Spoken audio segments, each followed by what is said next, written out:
Bitcoin's price continued its capitulation over the midnight hours, cementing the concept in many analysts' heads that 9,000 might be the new norm. The hype train for the all-time high continues unabated, though. So, which side of the argument are you on? And which side of the argument is right? A case of gold forgery brings light to Bitcoin's necessity, and Ethereum development is delayed. We'll tell you why in today's exciting episode of Breaking Bitcoin.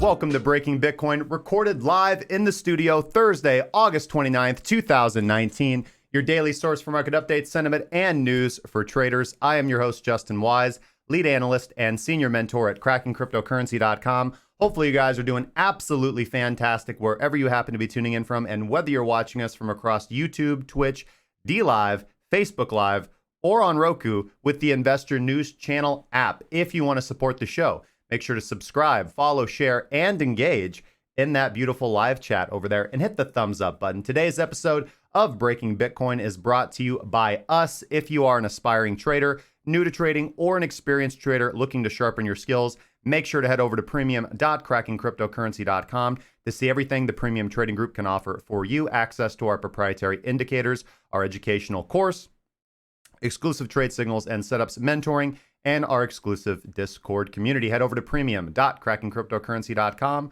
to learn our rules and use our tools. We've got a fantastic show for you guys today.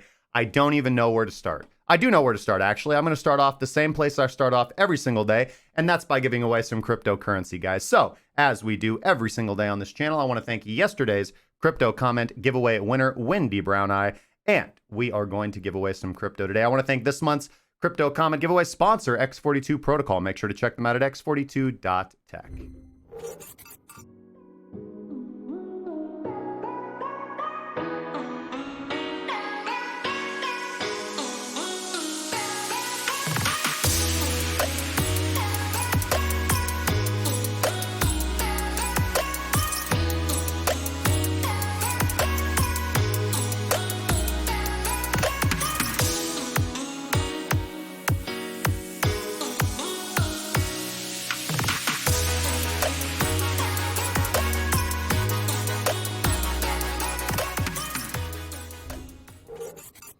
All right, and here we are in the live scene, guys, coming to you live from Singapore, apparently, from the background. So anyways, we're going to load the comments here today, and we've got 11 potential winners. So there was, we did have to take, so first off, let me just state this. Yesterday's live stream was amazing.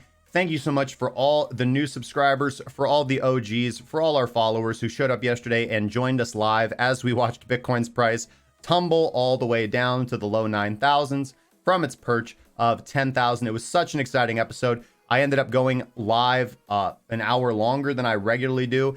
We went over so much analysis. We went over so many setups. And again, I just want to thank all the people that sent me messages yesterday saying, hey, thanks for your analysis yesterday. I took the short trade. I made a lot of money, or I managed my risk appropriately, or I, due to this, I was able, and I just, I really appreciate that, the overwhelming support that we get every single day on this channel for teaching the way that we teach, for people who are serious about trading, for people who are serious about growing their equity curve, for people who are serious about making this their lifestyle and succeeding in this market where so many fail. And that is what we are dedicated to every single day with our group and with this channel. So you guys are awesome.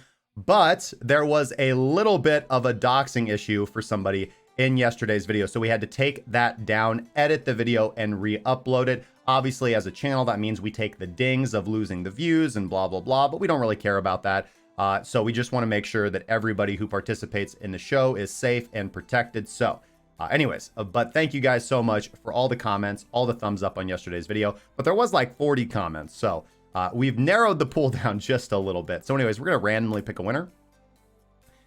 Listen, Wendy, if you win again, people are going to start to think there's some sort of collusion going on here. You're a premium member, you're in the group, you're a good trader, you're a homie of the show, and this is the third day you've won in a row. So you are really, I don't know if you have figured out how to game the YouTube algorithm, but you are killing it, my good friend. Maybe I'm going to have to choose a different randomizer. But again, hey, It's random. The cards decide. Get a hold of me on the Discord, and I will send you some more X42, my good friend. Back over into the charts, guys. We've got so much to talk about. This was the setup that I was looking at this morning with my team, so we're just going to minimize that. We're going to stay on the Coinbase chart before we get over to the ByBit chart and talk about the LTFs.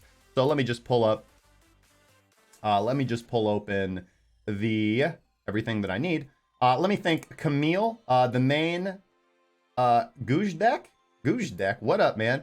And the Washington. Thank you guys so much for following us over there on Twitch and joining the community. And Bralisteros, thanks so much for following us over there on Twitch, my good friend. Yeah, Wendy's really cleaning up the board the last 3 days, man. I Newton says, I think I'm an OG. I consider myself an OG. What's going on, man? Wendy says, give it to charity. All right, I will do that. I actually have, let me actually write that down. You will be the second person this month who has opted to donate their donation to charity. So I have an extra $10.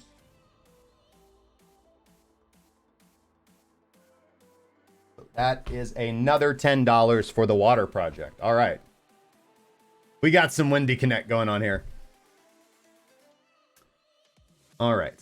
Thank you guys so much for popping open the live chat like this. You guys got some great ideas and comments. You mean 2-day winner. Ferguson just got a robocall from Jamie Dimond. He said, buy Bitcoin. Eisenberg, what's going on, my friend? Crypto Daddies, Ferguson, Wendy, Ken, Ricky Thompson. All right. Yeah, Wendy, buy us lottery tickets, man. Absolutely essential. Yeah, I run it a little bit late to the studio today. I had an eye care appointment at about 10 o'clock. Ended up running to about 11 o'clock, so... was up early this morning, though. Did the morning analysis before I had to go out. Posted those updates to the members, as I like to do every day. So anyways, let's look at Bitcoin's price. We'll just start off by looking at the charts, looking at where we're at. We are currently trading at 94.77 over on Coinbase. And, I want to answer this question that I got yesterday. And I think will help really answer a whole lot of questions. So there was a comment, and I think this is one on the version of the video that we ended up having to take down. But the comment was, Justin, why didn't you have Minx or Wada Atar or the baseline or any of that other stuff on the chart, the stuff you use every single day? Well, let me just very clearly explain this. And I touched on this the other day too. When we started this channel, we covered a lot of classical technical analysis, right? So we talked about, if you guys can go back just 6 months ago, and we talked about trend lines, and we talked about chart patterns, and we talked about support and resistance. We talked about all these more classical forms of technical analysis. If you just go back a few months ago, there was the indicator suite that I highlighted, how to trade the Ichimoku system. And that kind of culminated with me making the Ichimoku Trading Crypto 101. So, one thing about this channel is that we want this channel to be accessible to anybody. And we also want to make sure that people understand that there's lots of forms of trading that are going to be successful. Everybody's going to have their own unique edge in the market. Now, when it comes to the way that I trade, which is PTP. Now, PTP is a structure for designing a trading system, right? So, PTP is an indicator-based, objective, rules-based strategy. You can utilize whatever indicators you like. In fact, one of the highlights of our group is not only giving you several strategies that you can use out of the box that work quite well, including the one that I use myself, but we teach you how to construct such a system yourself. So we have to understand that yesterday's trade, PTP is what got us into that trade nearly a week ago now, right? So we had been short in anticipation of this movement, and it was our indicators. It was Minx. It was Wada Atar. It was the Fisher transform. Those are the indicators that signaled the trade in the first place. Now, but one complaint that I often get is, Justin, we're not in your super secret special club. We don't understand some of the terminology that you use because we haven't gone through your course. We don't trade the way that you do. We don't have your years of experience in the market.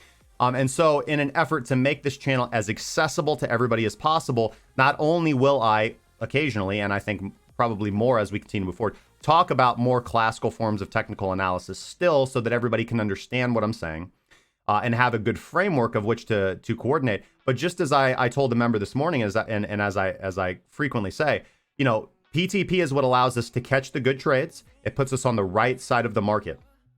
Now, we can add to our system, right? So there are methods of analysis, strategies of trading, aspects of PTP that everybody is going to learn to develop on their own. And whether that is combining PTP, which is going to get you into trades, with some more advanced management, utilizing order blocks or utilizing other methods of analysis, that is what is going to give everybody their unique edge in the market. So the idea, one question that I get a lot is, Justin, I can't believe that you teach people to trade the way that you do, or I can't believe that you let people use the indicators that you do. Does that not reduce your edge? Well, first off, as popular as we've become, I don't think that we have enough of the market share trading PTP to reduce the edge. And if my trading balance is any testament to that, I don't think that that is a necessary concern. Maybe it will become a concern at some point in time. But as you guys know, I switched my primary indicator from time transformation to Minx, and I'm constantly developing new indicators and strategies. So I really don't think that my edge, which is building strategies out, will be deplenished by people utilizing my method of trading. And so there's that aspect. There's just not enough people trading it. And most people want to trade reversals, whereas we are trend following traders. And the other aspect is this: everybody is going to develop their own unique edges with the structure that I teach people to follow, right? Everybody's going to develop their own little tips, their own little tricks, their own little nuances. And that is what an individual will develop over several years in the market. After becoming a consistently profitable trader, your goal now becomes capital management and increasing your statistical edge in the market. And those are all fascinating aspects. I mean, just in the last 4 or 5 months, specifically of running so many, of running new people through the course, it's been amazing to see the people who have been in the group for a while, come to me with new ideas, with nuanced concepts, with new strategies, with new, just new edges. And it's just amazing to see all of our students' progress. It's amazing to see everybody's, gains in the marketplace and just participate in the community that we're trying to construct here, guys. So hopefully that answers that question.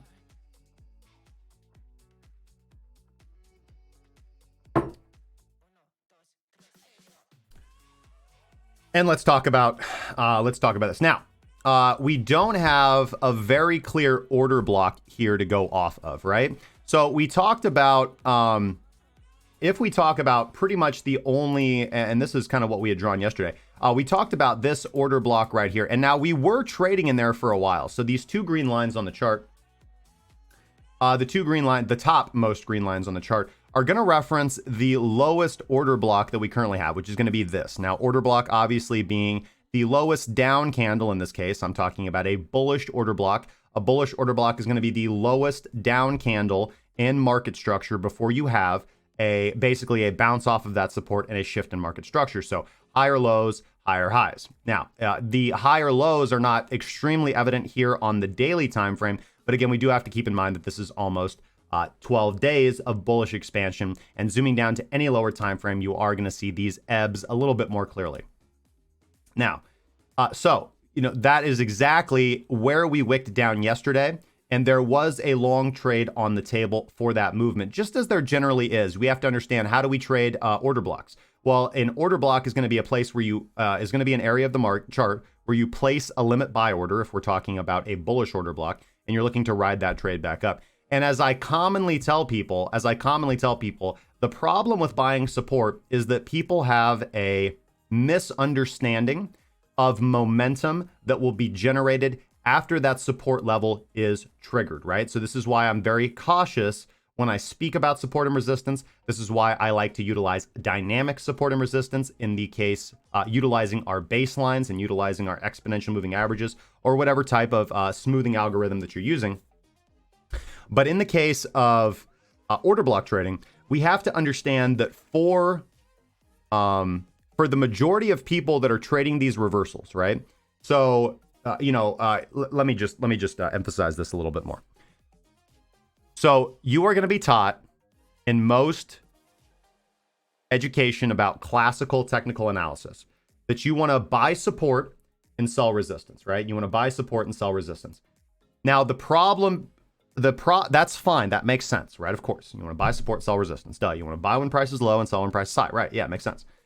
The problem with that is is that people have a problem associating what length of trade is going to be generated, what opportunity is going to be generated off of buying at support versus what opportunity is not going to be present. So what I mean by that is, in this example, it's very easy to go back and look and be like, oh, look, we bought support, price went all the way up, there was a beautiful trade there, bada bing, bada boom, done. Just as there was here and just as there was here. There's always good examples when you look back in hindsight and think with that mindset of, if I would have only known what I know now in the market, I would have acted such, right? And you want to avoid that type of thinking. That's that hindsight thinking. That's that Fibonacci thinking. That's that wishes and fishes type thinking. Because more often than not, especially on lower time frames, you will find that buying at support, the trade is not this trade. The trade is not to buy here and sell here. The trade, especially for people who are utilizing this as their edge, is to buy here. Let me turn magnet mode off. Is to buy at support and sell immediately on the retrace, right? So this is generally going to be a larger position size trade. This is a particular statistical edge in the market. And there is an entire suite of algorithms, of trading strategies that are revolved around, hitting this buy-in point and selling as soon as short-term momentum continues to the downside, because the trend is bearish. That's why this is why I advocate for trend following trading. This is why I do not advocate for reversal style trading, because reversal style trades work great when you hit them off.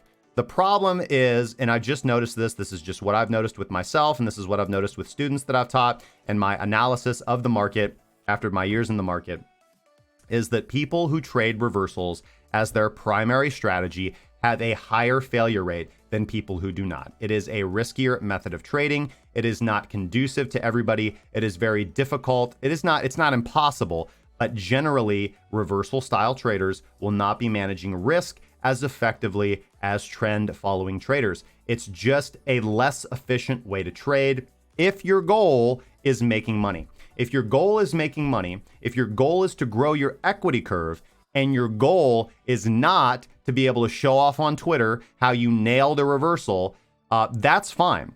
But the problem with reversal trading is that it just, in my opinion, moves you down that path, moves you down the road of not trading like a machine, of not managing risk effectively, of not position sizing appropriately. And when you follow a trend following strategy, you just have far more wiggle room to catch a good trade. So,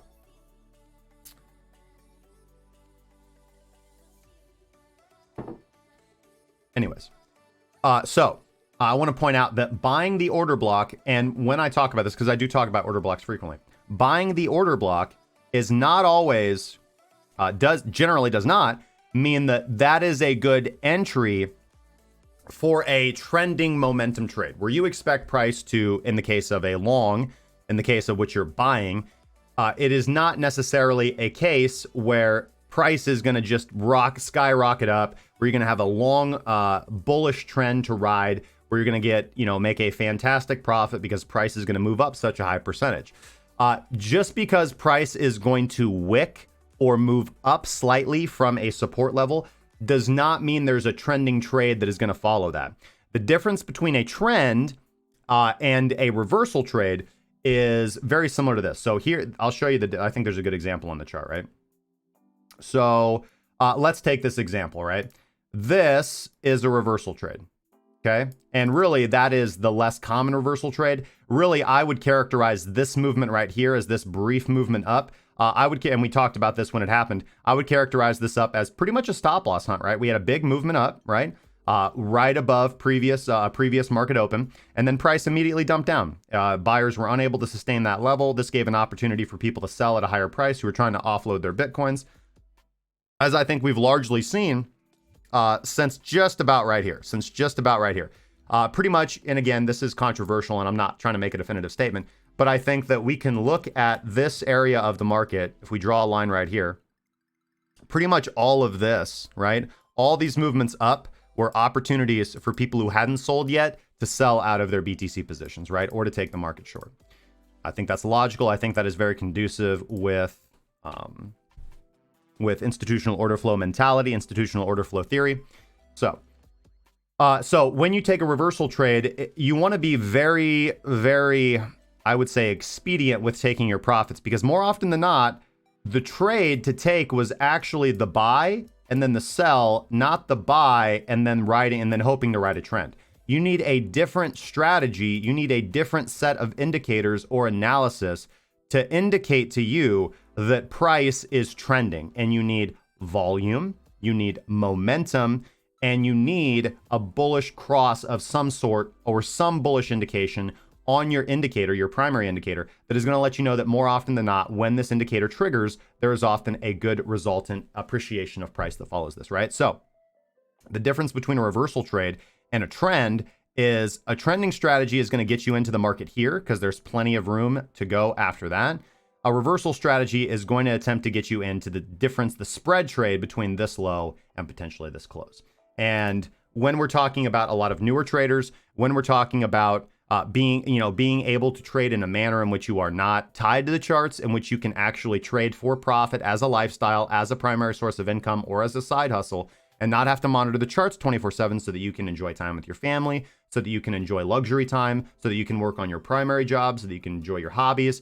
You can't be trading in such a fashion, in my opinion. It just doesn't work out too well for people. So this order block is pretty much done. It is exactly where price wicked down to, but I think the buy off that level was just limit orders getting filled, and then bots market buying price back up, or desperate people trying to buy price back up. And I don't want to say desperate. I mean, people are trying to buy at support. I get it. It makes sense. But that order block is now bupkis. And now we find ourselves kind of in this area where we don't really have a good order block to go off of. So we just have to use daily closing support and resistance, right? That's really all we have to go off of. So we've just tracked price back a little bit. We have closing resistance right here. We have the break of this zone right here. We have the retest of support, the retest of support, the retest of support. And that's absolutely where we find ourselves now. So we have wicked down to the very bottom of this level. Again, I had these lines drawn yesterday when I drew them out for everybody. We had these lines drawn yesterday. And that is where we are currently finding short-term intraday support. Now, I know a lot of people got excited off of the buyback last night, right? So if we go down to the lower time frames, let's go to something like the 2-hour time frame. And we'll just kind of zoom this up a little bit. This area, after we had the big movement down, a lot of people thought this was the optimum time to buy back in, but that is not what happened. Price ended up slumping more, probably triggering most of their stop losses, forcing them to buy out of the market. Now, we did have a 2-hour time transformation reversal buy signal on that very next candle. Price hasn't crept very far up to the downside. And as we can see, I want to make sure, I don't think we have that. Let's go back to the daily. And that line, let me get that line. Visibility, hours and days. Okay, there we go. That's the line that's not showing. Let's go back down to the, okay. So let's go back down to the daily, and we can really see that line play out on the 2-hour time frame, right? Where that's where we wick to the very low of that level, and we end up breaking above. So we've now closed above it. So I will say this. I can see the justification for people now attempting to take the reversal long trade. It makes sense to me, but I want to just put a lot of caution into people. I do not see that trade having a lot of legs. The most legs that I really see that trade having is potentially about 2 or 3%, maybe back up to the 9,700, maybe back up to the $9,800 area. But we have to understand a couple things. So let's go over to the daily and let's bring out our EMAs. And now let's add some levels of confluence in. But before we do that, let's actually go back to the monthly because we started on the monthly earlier when we were generating these trade setup ideas, right? And we basically had 2 levels, and we talked about the 2 levels that we really want to see. So on a monthly time frame, we have seen in the bullish expansion period of Bitcoin's price in 2019, we saw 5 consecutive higher monthly closes, 5 consecutive higher monthly closes until the month of July, where we had a lower monthly close. And you can bet your bottom dollar that August is going to also close lower. And this is a very common trending indicator. Where is the monthly closing? Is it closing lower? Then you're in a downtrend. Is it closing higher? Then you're in an uptrend. And it is that awkward space in between. And in Bitcoin, a very awkward space, because you can see how high those wicks go up. It's a very awkward space when we run into that. Now, I pointed this out yesterday The only other time, and again, one could argue this, but again, you know, because we could talk about this area of the charts right here. But again, the difference here, in my opinion, is, so let me start off. Sometimes I preamble, is these massive long monthly wicks to the upside, right? Massive long monthly wicks to the upside is typically not a sign of a bullish trend, right? Of a bullish trend. That is typically often topping behavior because price is pumping up and allowing institutional order flow to sell. And you can see really, if you just look at the size of those wicks to the upside, you can really see obviously the strength of the buyers, or excuse me, I would say the strength of market participants, whales, to push price up and sell it on people, the desperation of people to buy. Because remember, the top of these wicks, every single y-axis on these wicks is a price where somebody bought at. And obviously they are very unhappy bears right now. Just like the very top of this wick represents, I mean, somebody bought, guys, at $19,891.99. So let's just take a brief moment of silence for our fallen brethren, right? In the arms of the angels, right? So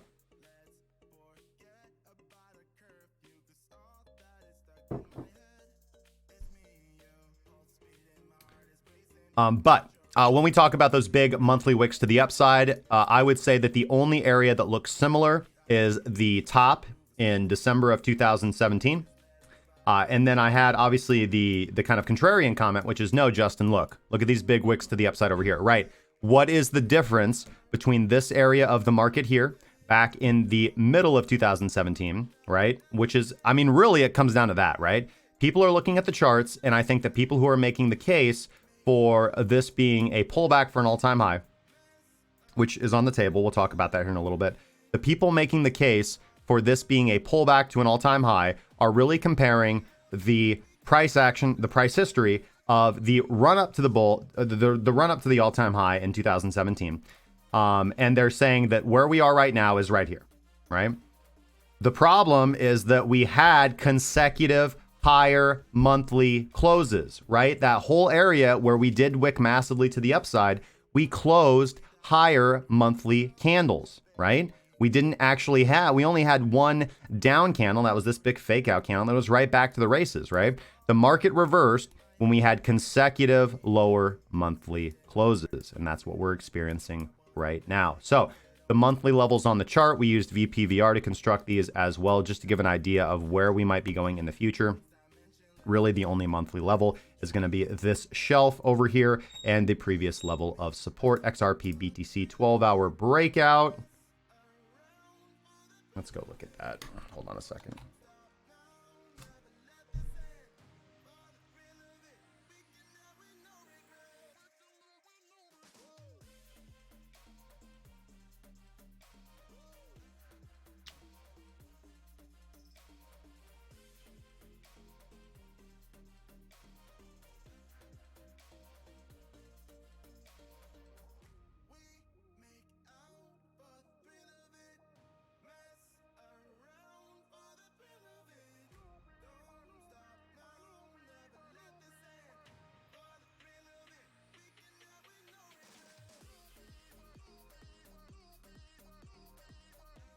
Yeah, this is definitely one that Alex was talking about this morning at the analyst meeting. I don't know if he ended up calling this one or not, but that's performing quite well, XRP to BTC. Let's see what happens. We got a couple turnaround spots right here, but if this can close, XRP could run. Might be the only good hedge trade on the table for the moment in time. All right, let's get back to BTC because I do want to do that. I do want to finish up that overall analysis. Okay. Anyway, so on the monthly level, go to the baseline, and I want to point out a few things. I want to bring back CC EMA on the monthly time frame for Coinbase. So we have the shelf. We also have the 8 exponential moving average, which is our fastest exponential moving average. That is coming in at 79.80. So those levels on the monthly time frame are going to be, I want to make sure I get this right because I have a lot of stuff over here, 85.54 to 77.27. 85.54. So 8,500 to 7,700, right, is the monthly support level where price is likely to retrace on the monthly time frame. I think we have an additional level of confluence there because when we're talking about the monthly baseline bounce, we have to understand that where the 13 exponential moving average is on the monthly chart right now, where the 13 exponential moving average, the monthly baseline, where it is on the chart right now, if it takes us 2 or 3 months to get down to this level, then the 13 exponential moving average will catch up with price action and we will have the 13 up there in the $8,000 area. So definitely, obviously, nice psychological number and really the one where I'm targeting the most. We'll kind of break that down and nuance this, but 85.50 is going to be the first, 85.55 actually is going to be the first monthly target. Getting to the weekly time frame. And then again, I said, just to give you the bullish scenario on the monthly time frame, if we do end up closing higher than 10,761, if we close the monthly above 10,761, I will be in a long trade prior to that. I've already talked about the levels that need to break for me to take the long trade, but that would be the monthly signal to get back into the long trade, to buy back into Bitcoin on the momentum movement. So anyways, getting to the weekly time frame, I talked about the things that I needed to see on the weekly time frame. So we had already lost the 8. We were finding support on the weekly baseline, right? The weekly 13 exponential moving average. You guys, I talked about all these setups going back to Monday and really prior going back to last week as well. But I said the things that I'm looking for on the interim is a lower monthly close and the weekly closing lower than the 13 exponential moving average. That is going to happen, putting our next level of support down to 98.42 and 87.76. So the first stop on the way down on the higher time frames is going to be 9,000 to 8,700. That's where I'm going to be shooting for the longer swing, right? Now, we've already hit take profit 1 on our BTC USD short, so we've scaled out some profit. We've moved our stop loss to break even. We'll continue to manage this trade to the downside because we're willing to ride the trend down as far as it wants to go. And when we go over to the monthly, I mean, this is the early warning signs of a downtrend. So going over to the weekly, we have confluence there, not only with regular traditional support and resistance coming off this weekly shelf right here. Obviously the retest, this is a weekly breaker because this is the highest weekly up candle, but we also have confluence there in the form of our tertiary baseline, which we've often talked about as a good level of dynamic support and resistance, currently coming in at 89.74. So again, the first no-brainer target, I think, is obviously the psychological level of 9,000, 8,900, with wicks down to 8,700. And then we get over into the monthly time frame where cracking that really does put us down to the $8,500 to $7,700 level. So, and that's pretty congruent with the long-term analysis that I had done basically back on the way up. Basically, when we closed May's candle, I had talked about dynamic levels of support and resistance at that point in time. So long-term overview, long-term analysis, that's really what we're looking at. Let's get rid of the, I do want to point out some of these things. I do want to point out CC EMA on the daily time frame. And that is going to be the support that the 100 simple moving average was giving price on the daily. I talked about how I did not like that. I talked about how I did not like that. When you see levels of support being tested over and over and over and over and over again, that is not a bullish sign. And we broke that. We lost it. We did find support on the 100 exponential moving average briefly, but we've lost that as well. And so those levels are only really acting as potential levels of support and resistance. But when I talk about this, I'm talking about a whole lot of moving averages that I typically don't talk about. But the one thing that I do talk about a whole lot, and I say this all the time, really what caught my eye and what gave such fuel to my, what gave such strength to my short directional confirmation was the 13 and the 55 cross under, right? The 13 and the 55 cross under, right? We talked about that happening. It occurred right here. It had follow through over here, right? It had follow through over here. And that is what really led us to the downside. Because if we go back and we talked about the previous time that we got the baseline crossover, we talked about this yesterday. We talked about two possibilities, right? We get the baseline cross under on this day, big move in the opposite direction, and then pretty much it's just up to the races after that, right? So that is the first early warning delineation of a shift in daily trend, where one should potentially be very, very cautious with long trades, and one should mostly be looking to re-add to short trades. So again, those levels are coming all the way back. So the daily baseline is all the way up at 10,182 with our secondary baseline at 10,332. Okay, so where are going to be pit stops along the way? Well, we can bring CC EMA back for that and look at these levels that have acted as support and resistance prior to that. Now, I don't really think that the 100 exponential is really going to do much. I mean, it might be a bump on the road. That's going to be 96.85, but we don't really have a whole lot of confluence here. We don't really have a whole lot of confluence here for basically what price levels will act as a shelf. It's entirely possible, and I do think that we're going to get a bounce here. I said that. I just want to make that very clear. I do think that we're likely to bounce here. 9,800 is not off the table to me. I can see that. I can see that movement up to 9,800. Is that something I really want along? No, because that would require moving out of my short position. Now, I could move over to XBT USD and take the discretionary reversal trade off of the order block, and I could target the 100 exponential moving average, or I could just whip out Quadriga ATR on a lower time frame, which is how I'd really prefer to do it. But, you know, using Quadriga ATR is for trending trades. It's not for reversal trades. You want to have some form of dynamic levels, because when we're talking about reversal trades, those are by our strategy discretionary trades. So you're going to have to use some discretionary take profit and stop loss levels. I think that utilizing the Quadriga stop loss is fine, because that's just good risk management. That's setting our stop loss appropriately. But when we're talking about take profit levels, that's going to be a little different when we talk about reversal trades. So 96.86 and potentially 9,800 is where I'd have my eye on. But if I'm being genuine, then we also do. I mean, really, all we see here is 10,027 and 10,060. That's where our 100 simple moving average is coming in at, and also our 8 daily exponential moving average coming in at as well. Going to our indicators, we obviously have a very clear continuation short signal coming from Minx, crossing back below the noise line. Obviously, we're in very bearish territory. We've been in bearish territory since the 20th of August. And again, we talked about that, initiating the short trade. We had the bearish initiation signal from Watertower Explosion on that day as well. And again, this is something that I want to talk about. We got that bearish initiation signal on that day, and that is why we took the trade to the downside. It wasn't because of the price action. It wasn't because of wishes and fishes. It wasn't because of order blocks. It was because of PTP. That's what got us in the trade in the first place. So anybody that thinks that I'm somehow, you know, looking at different methods of analysis to enter into trades, no. I'm looking at certain methods of analysis to give me a little bit more nuance on how to manage a trade. I'm trusting my system to get me into the trades, because that is what they do. Okay. Let's go look over at time transformation. On the daily, we're not getting a whole lot. Time transformation also gave us a fresh bearish cross the other day. We did get some bullish regular divergence here. Did lead to one candle of follow through. Typically, we will see two candles generally at least of follow through on regular divergence. On hidden divergence, we usually see two candles of follow through as well. But I digress. We didn't really, obviously this is just a situation in the chart where we did not see that. Just the bearish momentum was too strong and did not actually incentivize us to trade against. We're not in the oversold regions of time transformation yet. Now, I do want to point something out.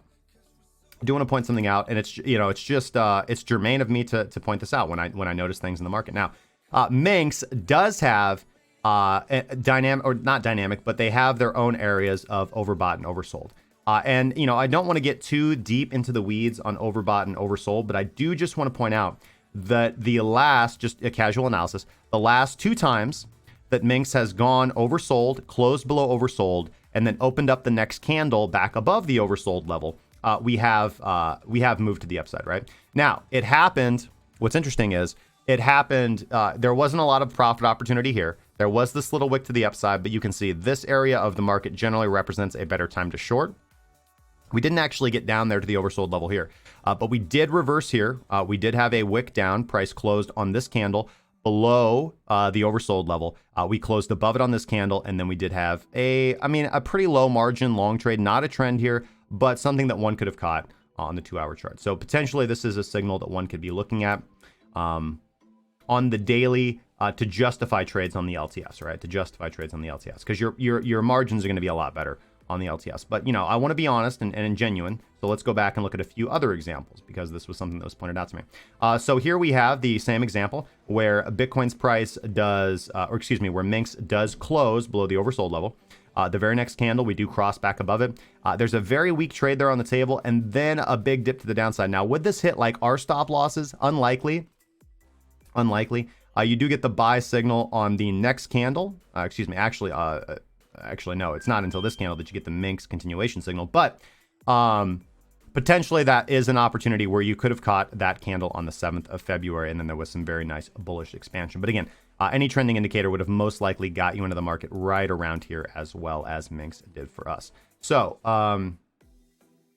I want to go find another example as well. Here we go. Taking the trade here. We have a long tail down on the next candle, most likely hitting a stop loss. Very weak opportunity. So, and then, you know, and then I want to go, let's go point out a few other examples as well. We'll go back to the, we do have a good example here where there is a little bit of a bullish movement. We do have a good example here where there is quite a long wick. We have a very terrible example here where we do go oversold and then price just continues to drop. So I would say the hit rate on that, just kind of like looking at where we're at, is not a very strong hit rate. I mean, it's not something that you want to ignore because there definitely is obviously something there. But keep in mind that when we're doing the reversal trades, we're taking discretionary trades and you're going to need to be on your game to manage those trades well. And honestly, not trades I recommend if you've been trading for less than 2 years. So there's a couple signals there. We've got the order block. We've got a little bit of the buyback. We've got Minx actually closing below the oversold level. So there is, you know, if you wanted to head over to BitMEX, if you wanted to head over to Deribit, and I would recommend Deribit over BitMEX, honestly, at this point in time, and put on, you know, a long trade back up to the 9,700, back up to the $9,800 level, I could see that on the cards. Don't put a huge position on. Don't get out of your, you know, you guys do what you want, but I'm not getting out of my short. I'm going to re-add to my short if price goes back up. And based on where the daily closes, like, I'll potentially consider doing what I talked about. But most likely it's something that I'm not going to do.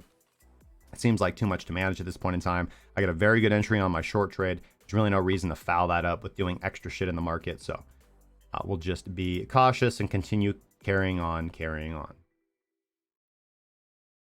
All right.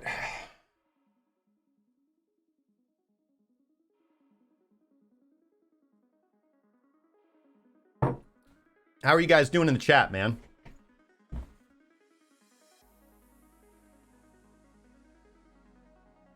Let's scroll back up.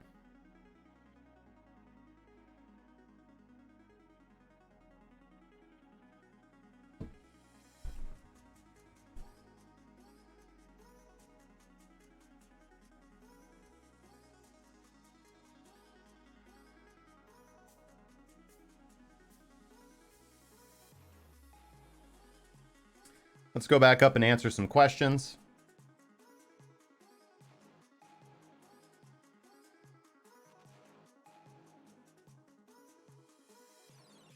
Thank you, Wine Newton. Yes, you know, hindsight thinking is the most destructive thing that can happen to a trader generally.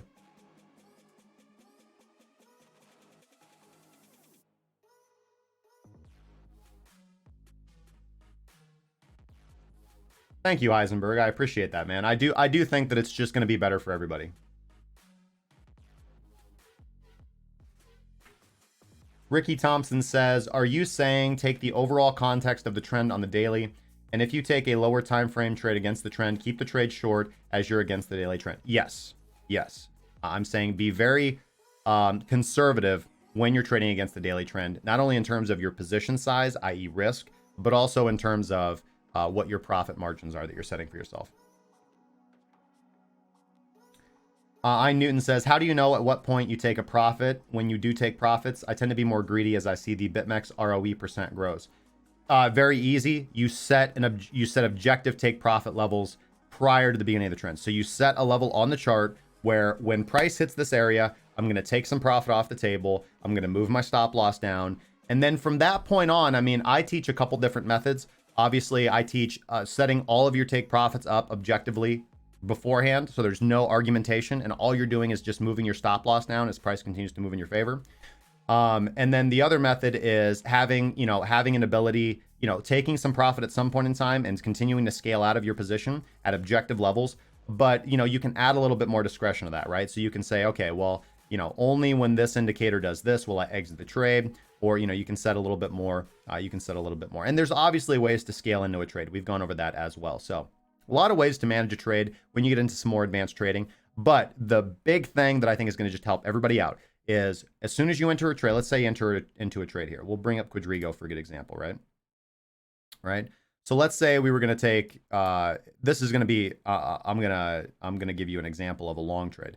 But let's say we were taking a long trade right now, and Quadriga is telling us that our first take profit should be 10,139, right? So we'll just put a green line there, and I'm going to say, and our stop loss is right here. So I'm going to say that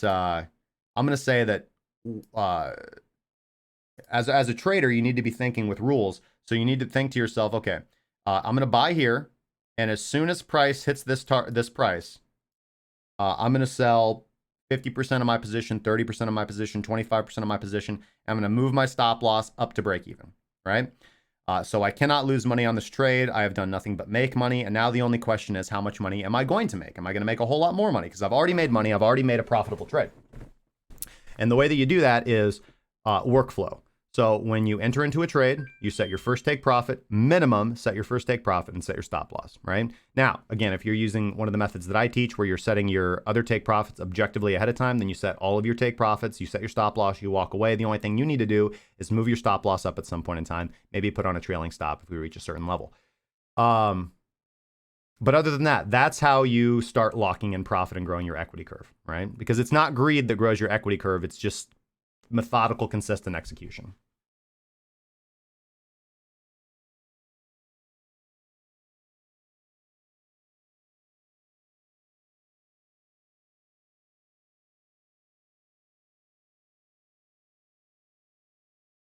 Oh, you could short. I mean, you could short far before CME. I mean, BitMEX launched a long time before that.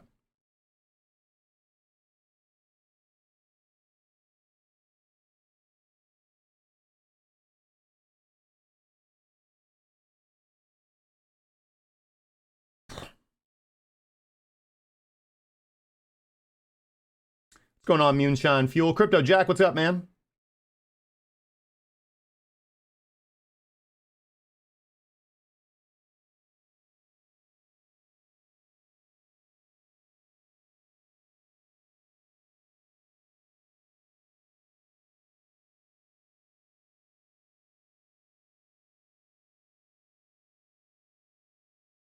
B-Flow says, with the profits from take profit 1, are you taking that and putting it in a 1x short for now? Yes.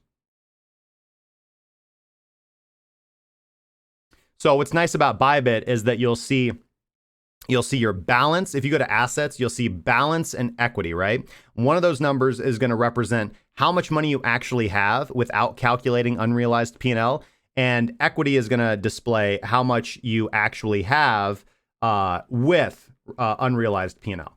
So all you need to do is adjust your position size, your short trade. All you need to do is adjust your position size so that you have your position size in there, whatever's left of your position size, and that your base hedge short, right? Your underlying position size, I would say, because to take a short, you need to take all the money that you have and short that, and then go short on top of that, your position size for the short, your risk for the short. Otherwise, you're going to be losing dollars. And again, I'm a dollar-centric trader. So yeah, all you need to do is make sure that you are short your balance, or your equity, excuse me, which is going to be your actual balance minus unrealized P&L plus your position size that you should still have left on top of that. Takes, just a little bit of management. We do that at the daily candle close, manage our positions. Paul Sharp says, the price drop seems to make my mining move more swiftly. Do I think this is true? Let's go look over at the hash rate. Actually, mining difficulty is up over the last day. So I would say that no. I mean, potentially, maybe we see like small network effects. Overall, we see hash rate in a little bit of a downtrend. Or excuse me, mining difficulty, but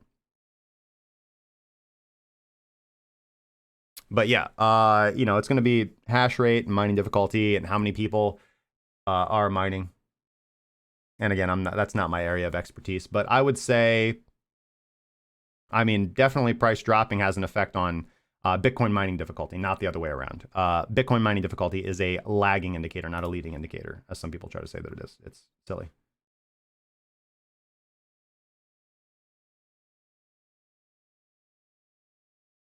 OneFlyVW says, do you know anyone using machine learning to optimize indicator settings or trading strategies? Yeah, I know one guy.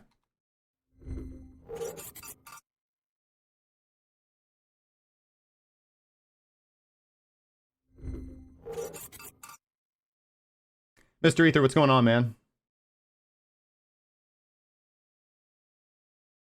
Matthew Smith says, what exchange do you do most of your trading on? ByBit and Binance. What's going on, crypto beginner?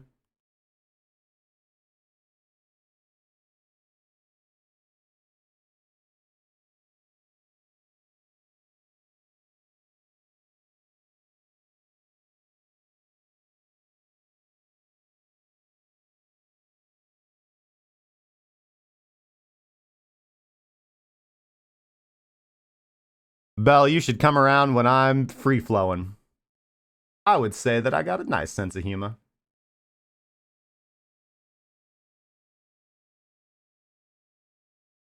Hey, Justin, how many percent do you risk for your stop loss? I have a problem to calculate it while doing a margin trade.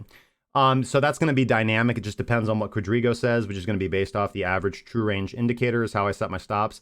But the most important thing, it doesn't really matter.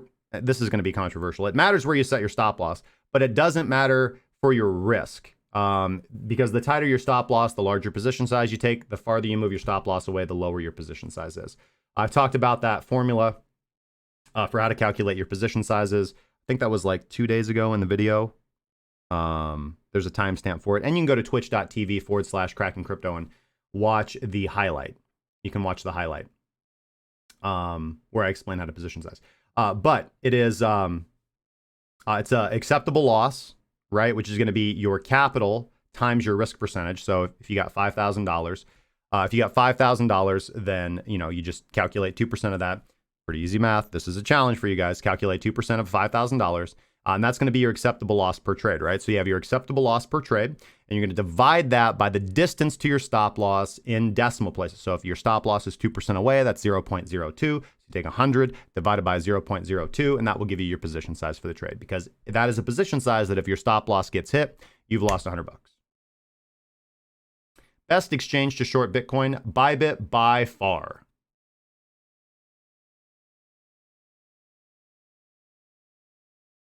Bell, no apologies necessary.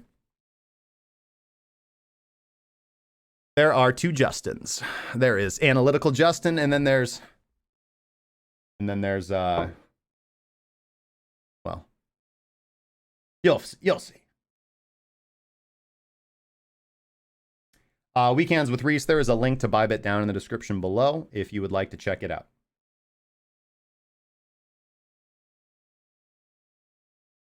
Ricky Thompson, Monday's video at timestamp 4605. Thank you very much, man.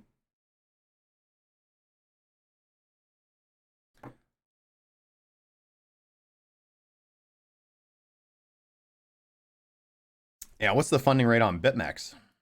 I wouldn't be surprised to see the funding rate's huge right now. Can I get the funding rate without logging in?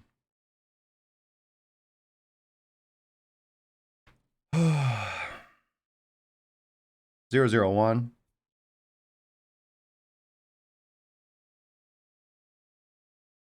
That's not too bad.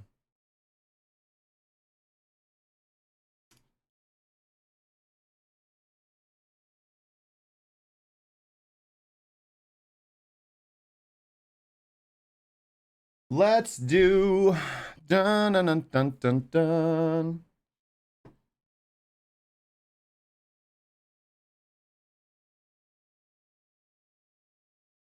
Meanwhile, guys,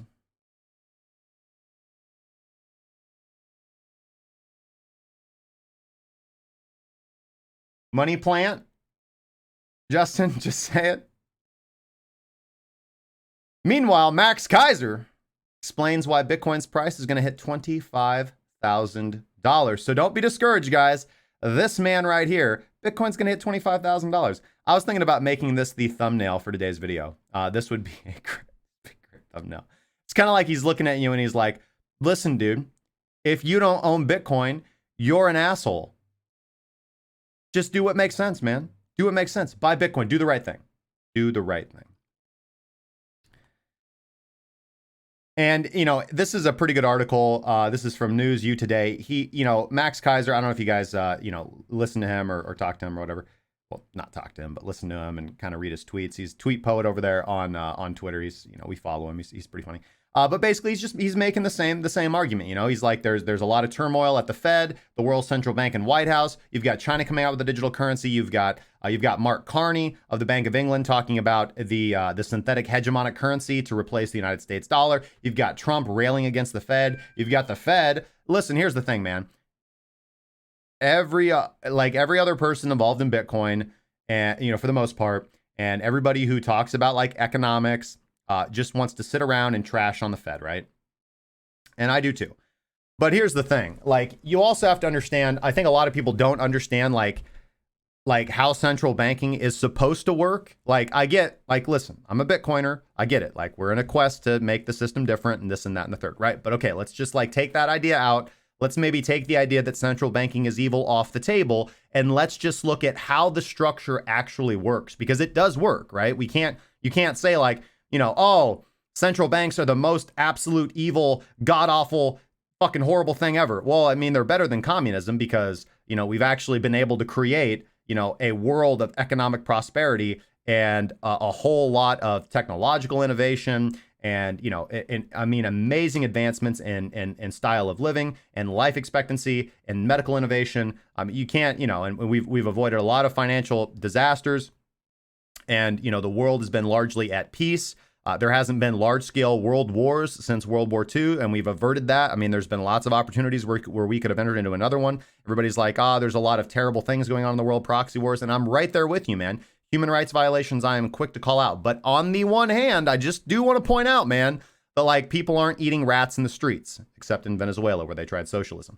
And I'm not saying that's because of the Fed or because of central banking or anything like that. I'm just saying, yes, it is an old structure that we're replacing. But to understand your enemy, you have to understand how it works. So I would recommend listening to Ray Dalio's The Economic Machine. If you guys have not watched that YouTube video, that's a really good one. He talks very, you know, I think there's lots of information in that presentation that most people probably just don't know. People don't understand, like, what powers the Fed actually have.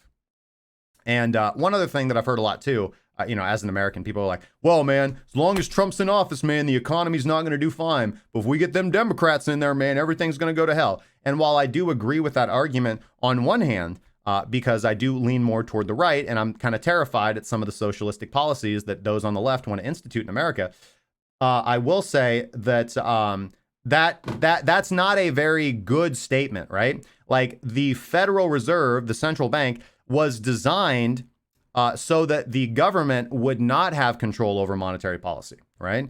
We want a Fed that is not either manipulating monetary policy to attack the electorate, and also not being subservient to the electorate to manipulate monetary policy to make one's term look good or bad. So there's a lot that Trump can do. There's a lot that obviously the executive branch can do and that our government can do.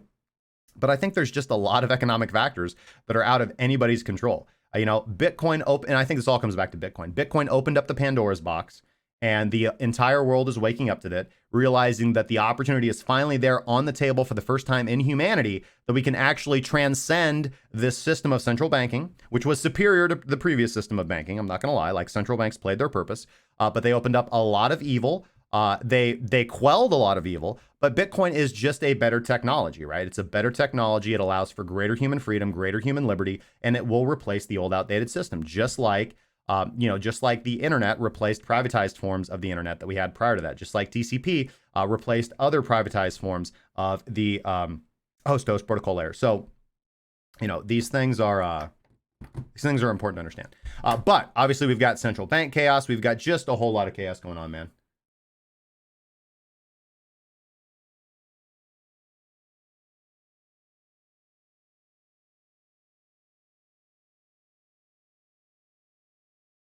So this is a pretty interesting article. Just wanted to kind of point that out. Let's get back into the charts real quick. And we're going to have to go to break.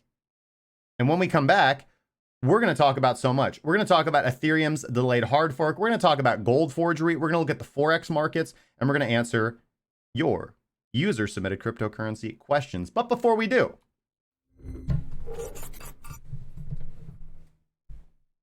hey guys. As a professional trader, I am often asked what metrics I evaluate when I'm looking for which exchange to trade on.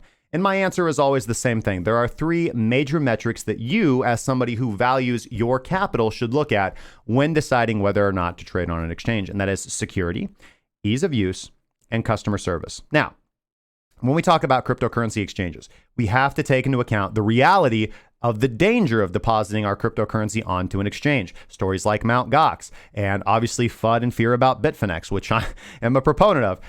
Not Bitfinex, but the fear and FUD.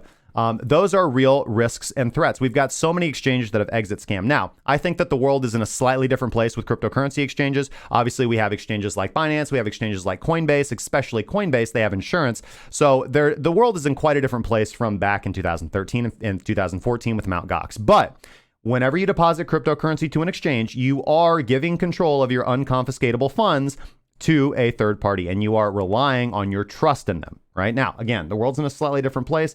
Things are a lot safer, a lot more efficient than they were before, but that risk is always there. So you just have to look at the track record of a company. You have to see how a company handles their security. You have to look at their security protocols. So on most of the major exchanges, that's going to be fairly congruent. And this is why I always advise people to stay off smaller jank exchanges that do not have good security protocols or are just untested and are susceptible to vulnerabilities. Secondly, you want to look at ease of use. Now, you want an exchange to be fairly simple to use. You want it to have a good interface. You don't want it to be clunky and littered with proprietary nonsense that doesn't make your trading more efficient. You want your efficient. The exchange window is just your execution engine. You should be doing all of your work in your spreadsheets and on your charts. You should only be going to the exchange, not to fiddle and twiddle, but to only execute, log out, you're done, right? You also need the exchange to have some advanced features though, like trailing stops and things of this nature, so that you can pull off greater trades and customer service. This is the biggest thing that I'm a stickler on. Exchange has to have customer service. And the only exchange that I found that checks the security box, that checks the ease of use box, and checks without a doubt the customer service box is ByBit. That's the exchange that I trade the majority of my Bitcoin futures on. I love their customer service. Every single problem that I've ever had referred to me or that I've had with ByBit has been taken care of by their customer service. And again, I say this all the time, but you are hard pressed to find an exchange that takes care of their customers in the space, in cryptocurrency space. You know, Kraken, for example, a very large exchange, outsources its customer service to Zendesk. So people that don't speak your native language, people that don't know who you are, and people that don't care because they're getting paid probably $2 an hour.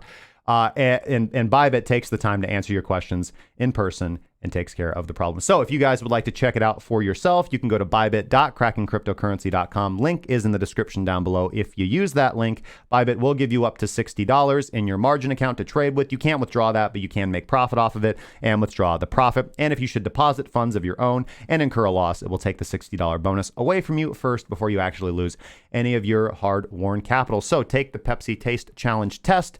Go head over to bybit.krakencryptocurrency.com and decide for yourself if the exchange is right for you. We're going to be right back, guys. Don't go anywhere.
Welcome back, guys, to the show. As I said, we were going to be right back. Just needed to recharge up on our cold brew coffee. If you missed the first hour of the show, make sure you go back and check that out, because we went over the monthly analysis for Bitcoin, the weekly, the daily. We went down to some lower time frames. We talked about opportunities to take longs. We talked about opportunities to rescale into our shorts and analyzed how we're reacting in the marketplace. We also covered a lot about, well, you know, everything that kind of just goes along with trading. So we're going to break down some news today and talk about current events. Hold on. Just 1 second.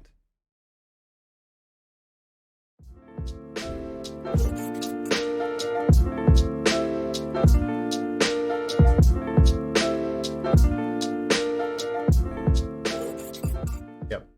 Yeah. So we're gonna drop price down to 8,500. And then we're going to push it up to 9,700. Okay. Yep. Oh, shit. I got to go. I pressed the wrong button. Never mind. You guys didn't hear that. It's a joke, by the way. I know I'm going to get probably 50,000 tweets that are like, oh my God, market manipulation. It's a joke, guys. Moving on.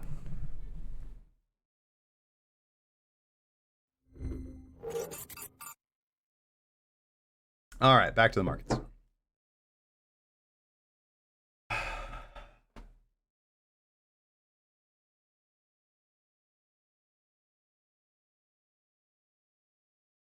Hi.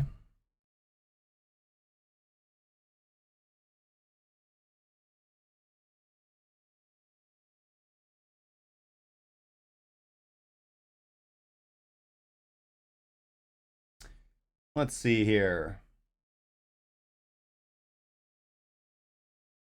How and when to take entry into an initiation. And which level?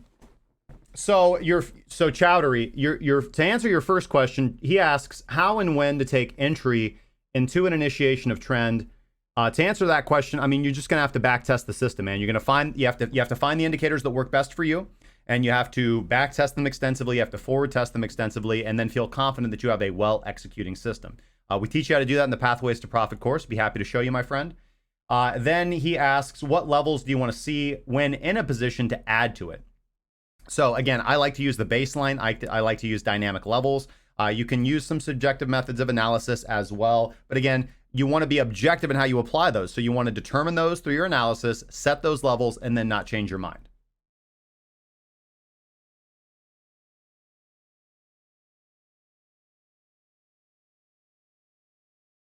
How does indicator on indicator work? I think they work really good, man.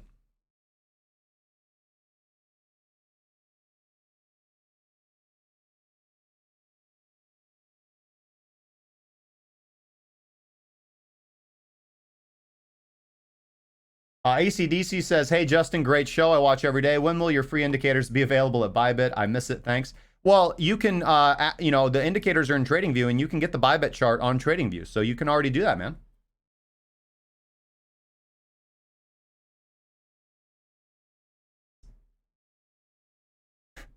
Do that for XRP. Do I see that 3Commas is going to add a fiber margin trading through the platform? I didn't see that.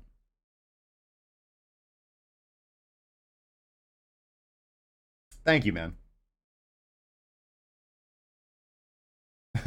Pumpy it.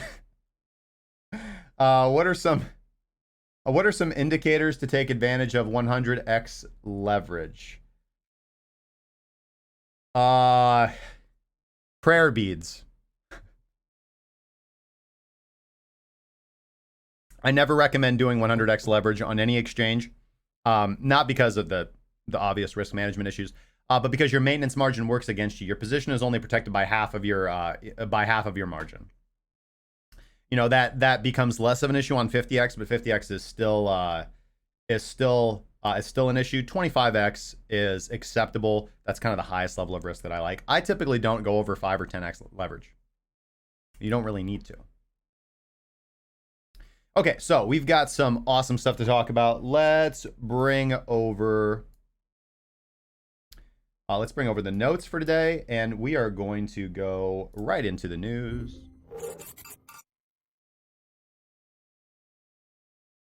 over here in the rock and roll studio. And what do we got?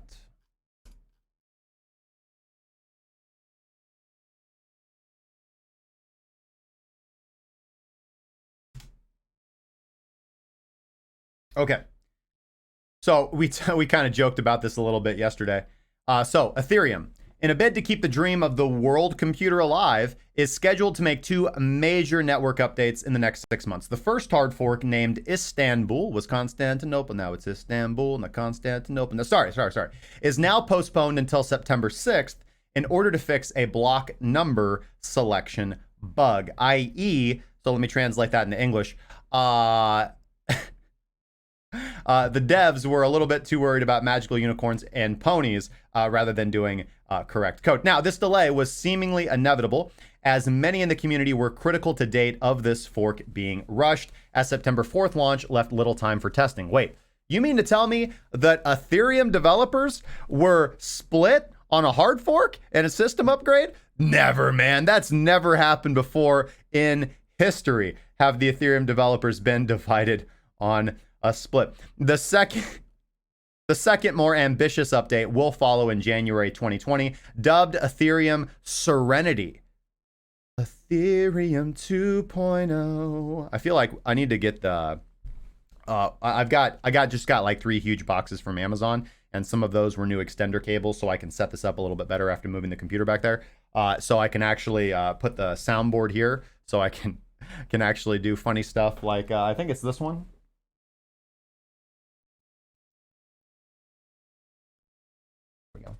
Ethereum 2.0, yeah. The moment we've all been waiting for, so I don't have to like reach behind like that. But anyways, the problem lies in implementation of these updates, because Istanbul and Serenity are said to have overlaps and conflicts that are yet to be addressed, and the community is aggressively debating the effectiveness of these individual proposals. So you mean to tell me that Ethereum has these massive updates that they've been promising for years and they're not ready yet? Oh, it's almost like you should buy Bitcoin. Ethereum is at a crossroads in its development, and there is an apparent urgency for Ethereum to scale. Right, because Ethereum, Vitalik was even like publicly saying like, hey, maybe we should like switch over to the Bcash chain for Ethereum to scale and update as soon as possible. But how to implement that vision appears to be challenging the development community right now. Maybe if they wouldn't have lost half of their development team to the Ethereum Classic hard fork when they broke the code is law rule, I don't know.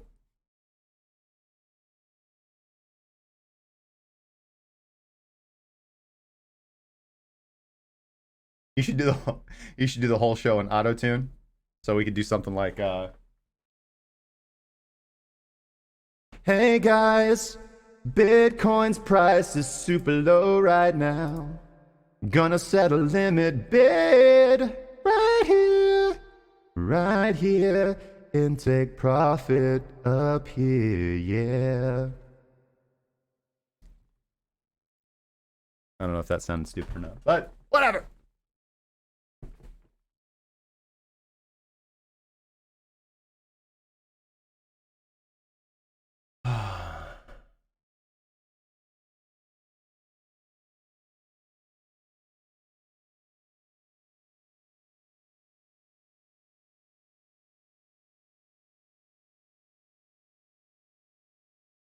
Now, let's kind of talk about a little bit about what this update is supposed to entail. We'll get this from EthereumWorldNews.com. Block.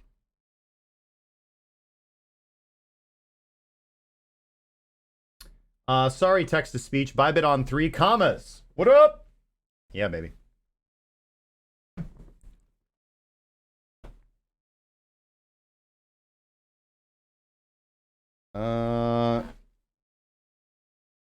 Well, definitely don't agree with you on that one, Eternal, but you are entitled to your opinion, my friend. Crypto beginner. Whoa, can't wait to get your class. Can't wait to get you in there, brother. Would I say that GBTC has been a leading indicator this past month? You know, GBTC is something that I've kind of looked at. Well, obviously, it's something that I've looked at for a long time. but I haven't been focusing on it in the last month. I'm not aware of any additional like leading indications from it. You know, that's a pretty popular idea or theory. You know, but again, my concept is generally legitimate edges in the market aren't well publicized, or like more nuanced than that, right? So like in the case of PTP, having individual edges for everybody as they implement their own versions of it. So generally, in my opinion, if something is an edge in the marketplace, it's going to be exploited until it's not an edge. Thank you so much, guys.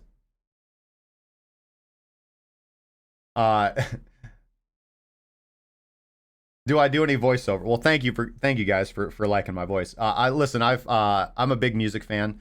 I've played in many bands in my lifetime. I'm not in one actively right now. I play acoustic guitar. I play electric guitar. I do sing. I've got some stuff. I've gotten like questions like play guitar and stuff on stream.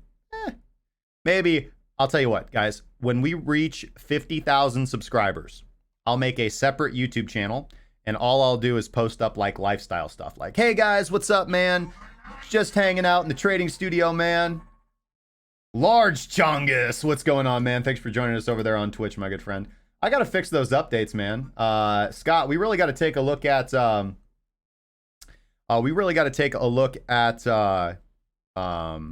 Fixing those updates. But anyway, so obviously, as we talked about, Istanbul to be rolled out in 2 separate stages. This is going to be the 8th Ethereum hard fork. Let's see here. We're talking about parity and Geth. That's really what was kind of holding all this back, the main Ethereum clients. Let's see here. I want to get down to, I guess there wasn't really a good overview here. Well, just going to have to fire somebody on my team. Anyways, moving on.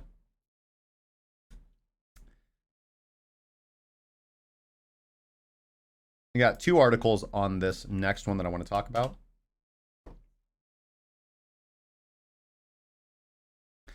This is going to be coming from Crypto Slate, which is this gold forgery cries. I really wanted to talk about this, right? So, Reuters reports that the world's gold industry is now concerned with a rise in fraudulent gold being found in the vaults of major bullion banks such as JP Morgan Chase. The gold in question is real and of high purity.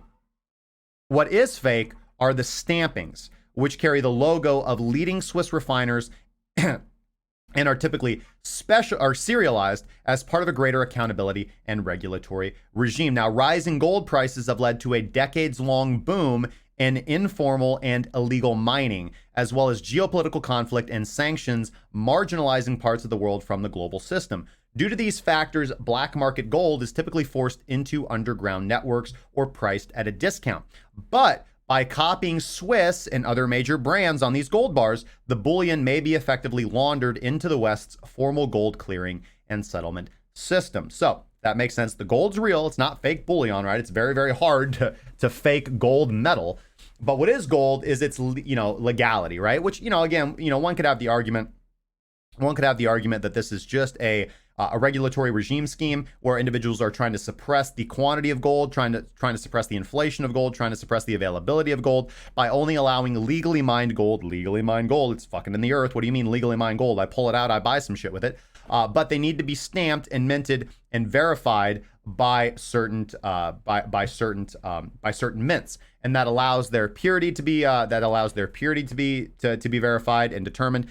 But I would say that the bigger purpose that allows for the worldwide supply of circulating gold to be known. And that allows us to apply a fair market value to it. If you don't know how much something is out there of, it's very hard to apply a global price, right? Because if we just say, well, it's kind of worth whatever, then if there's more gold available over in Turkey, then the price of gold in Turkey is going to be lower than it is potentially over in China, where gold is more scarce, for example. So if you're going to have something that is a world, kind of a backing the world reserve currency, which gold has always historically been, then you need to have a consistent global price. And the only way that you can do that is if you know the global supply. So there is a purpose to it, but one can argue about the validity of this. Now, in 2017, An audit is said to have found 2 gold bars with the same identification number at one of JP Morgan's bullion vaults. Since then, executives at JP Morgan have told Reuters that at least 1,000 of these faked kilo bars have been found. Because the counterfeits are said to be so good,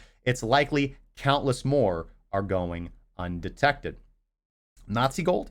There's certainly a compliance threat sending shockwaves through the system. Global trade rules do prohibit jewelers, banks, and manufacturing firms from holding gold that may be involved in money laundering or criminal activities. Now, the leading speculation is that this gold originates in China and enters the global supply chain through mainstream gold dealers in Hong Kong, Japan, and Thailand. Gasp. This issue highlights the matter of fungibility in gold bullion in the current global regulatory environment, while at the same time, in my opinion, demonstrating that the market isn't equipped to easily audit the growing amount of gray and black market bullion eager to get its gold cleared and settled in the Western system. China, being the world's largest importer and refiner of gold, likely does not operate under the same ethical and regulatory concerns as Western gold refiners. And this really highlights the, and let's pull up the original Reuters article here. I think this issue here really highlights the importance of Bitcoin, right? The importance of Bitcoin. We know the supply because of the issue that I highlighted, to have a global, standardized price where people can use this to transact worldwide, because Bitcoin is a cross-border payment system.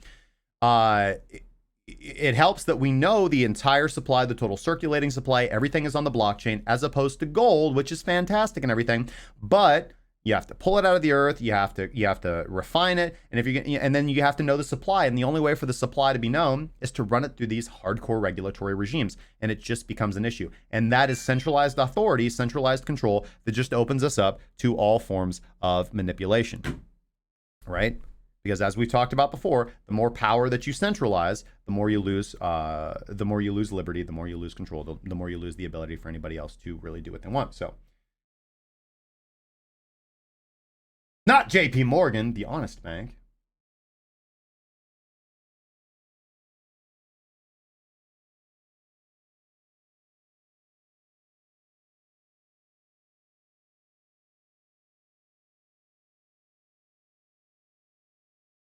Wendy says, I got to drop some people off at the airport. Don't be pumping the Bitcoin while I'm gone, please. Yeah, Scott, they're not broken when I switched to OBS, but they just stopped working sometime overnight. Sachin, thanks so much for joining, my friend. Welcome to the community. One Fly VW. Yeah, man, definitely hit me up, brother.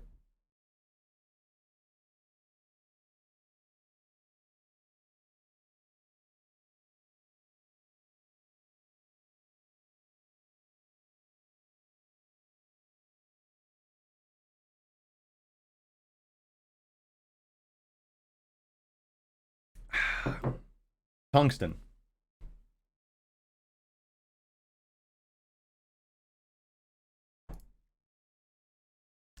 All right, let's see what else do we got for you guys today.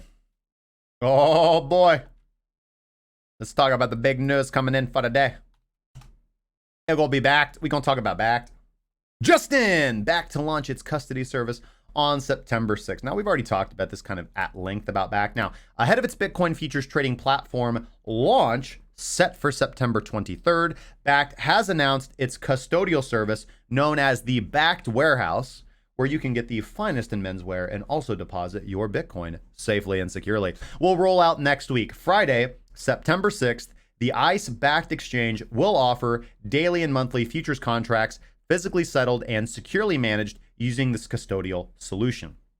Now, we've talked about Bakkt for a whole long time, and what allowed them to finally move forward with their exchange is the custody solution. They needed to get that clearance from the New York Department of Financial Services, the NYDFS. They got that. They got the clearing for the custodial solution, which was Bakkt Warehouse. They had already announced this stuff such a long time ago, right? And I remember when Bakkt launched, first started talking about the exchange they were going to build. They were talking about different custody solutions. They were talking about BitPay. They were talking about other custody solutions as well. But that's what it comes down to, is how can we know that the Bitcoin that people are depositing is safe and secure? And so as it sits right now, Bitcoin deposits held with Bakkt are going to be the safest in the world. So likely one of the first custodial services of its kind, which pretty much it almost is. To launch in the crypto space, the launch of these Bakkt services will support a new level of institutional investment in Bitcoin asset management. Do you hear that?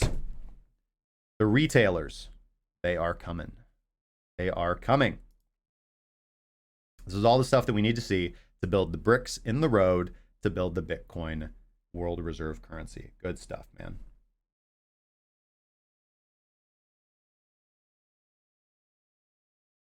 Go back over. All right. JP Morgan, the bank Army helicopters landed on a few months ago. That one. Wally, what's going on, man? Did I cover Binance Neo margin trading? I did not. Did Binance launch Neo margin trading?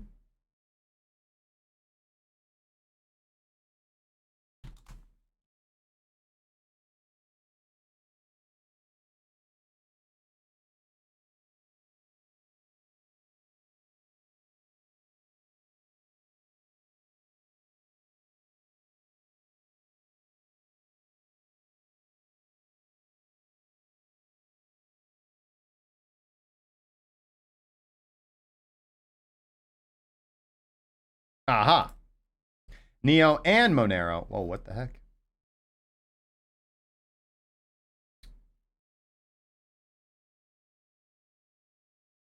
Let me try refreshing the page. Oh, still fucked up. Binance, your website's fucked up, man. Hey, fellow Binanceans, Binance's margin trading platform has added the following assets and trading pairs. New margin assets, Neo and XMR. You guys can now borrow Neo and XMR and trade Neo BTC and Neo USDT, as well as Monero BTC and Monero USDT in margin pairs. So boot up and suit up, guys. It's time to go. Signed, big bag of Neo.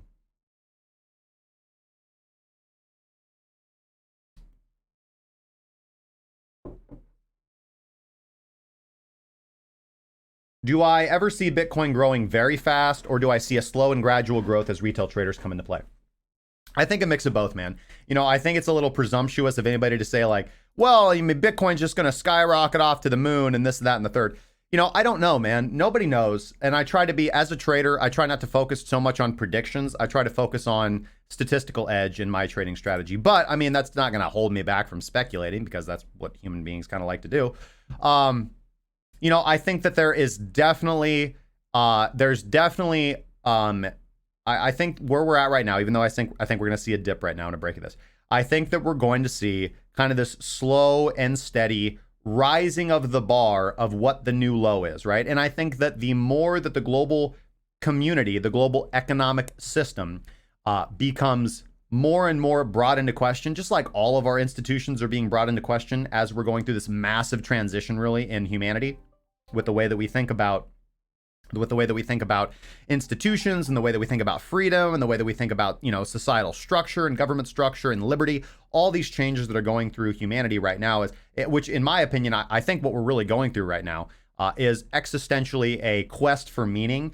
And I think that until we root out this, I don't want to say root out, but until it's like common knowledge and we teach it in schools, the dangers of collectivist thinking, the dangers of, you know, basically until we make very clear the difference between empirical individual mentalities of searching for individual meaning in your own life, of contributing to society, of participating in the global community, of not rushing toward these fear-mongering based, you know, basically all the mentalities of fear, desperation, and greed that lead to things like communism and socialism, the negative aspects of it. Again, I've said this many, many times. There are a lot of stuff that people on the left and I are going to agree a lot on, right? There are many, many things that I will stand up and fight with you on if you are on the side of right. But underlying all that is freedom and liberty, right? We have to fight for freedom and liberty, because without freedom and liberty, we're not free to do anything. And it's very easy for anybody to come along and put their fucking boot on our neck. Right? All they need to do is have a bigger gun. Society is a way to construct a system of freedom for people who are not big, strong, and cannot resist oppression on their own through physical means. So, having said that, I think that's really the difficult transition that we're going through. I think that in the wake of questioning all of these social aspects and questioning all the things that we've been taught leading up to this point in time, humanity is going through this big kind of huge churning point where we're questioning sexuality, we're questioning relationships, we're questioning religion, we're questioning economic structures, we're questioning government structures. You know, it's just this huge, like, who the hell are we? Because we've kind of come to this point in time where we're like, listen, you old fuckers don't know shit. You didn't construct a good society for us. You young fuckers don't know anything because you're entitled and lazy and stupid. What the hell? We don't know what to do anymore. I think that's kind of where we're at, really, unfortunately. And we just kind of have to, unfortunately, because we've gotten ourselves into this pickle, we kind of need to go through and like relearn how to walk. And I think that out of this kind of beautiful chaos will come some amazing developments, because I think we're going to shake out of this mess with better fundamental technologies than when we started. We'll have the internet, which increases global communication and breaks down the barriers of nationalism. We're going to have Bitcoin, which is going to break down the barriers of centralized control and authority. Because of this, I think we're going to see smaller and smaller governments as people move more toward liberty and move more toward adopting things that enhance freedom like Bitcoin. So based on that, to answer your question, that was a roundabout way of saying, I see Bitcoin growing in spurts. I think that as it continues to be viewed as a world reserve currency and as a store of value, as a safe haven asset against the turmoil of the global economic situation, I think that the lows of Bitcoin will continue to rise consistently higher as people continue to see it as a fairly priced asset and continue to want to gobble it up anytime it dips below. So you have the investor asset as that. And then you also have, again, the massive rush of retailers yet to run in and push price up. But again, keep in mind, guys, that at the end of the day, there will come a point in time where this entire idea of like investing in Bitcoin to get massive and massive and massive returns is not going to be realistic anymore, because we'll be valuing our wealth in Bitcoin when that day comes, when it is globally adopted, right? And so the only kind of speculation will be the same thing as like playing the spreads that people play against the dollar, right? Maybe, you know, other currency transactions as well, because I do see, again, altcoin minimalist, I see a place out there for other digital currencies and physical currencies and other physical stores of value as well, like gold and precious metals. So, you know, there'll be that. But that is why this is a rare time in human history where you can be financially rewarded for investing in something that's going to make the world a better place. And all you got to do is just buy some Bitcoin. Just buy some Bitcoin and sit on it, and you could do well.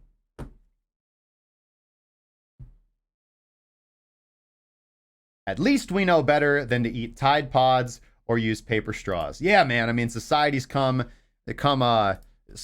just come such a long way, man. We would never think of doing something silly as like, oh, wait a second.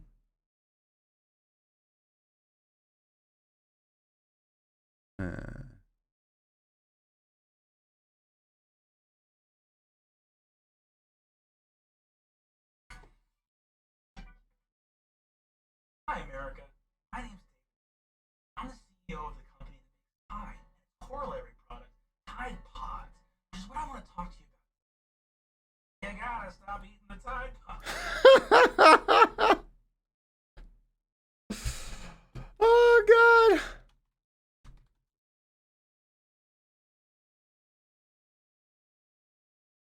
Aardvark straws made in the United States of America.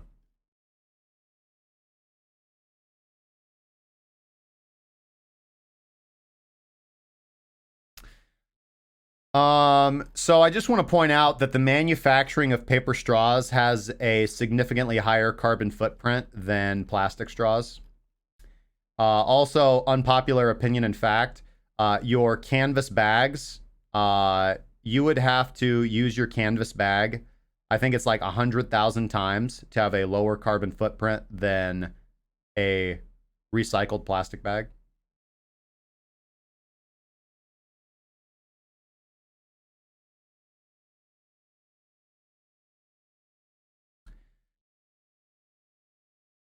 At least they moved on to condoms. Oh no, not condom snorting.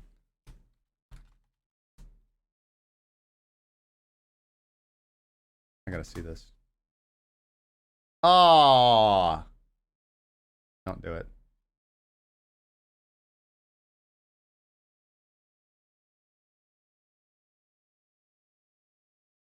Doing the condom challenge, and I'm gonna stick this in my nose and bring it out of my mouth.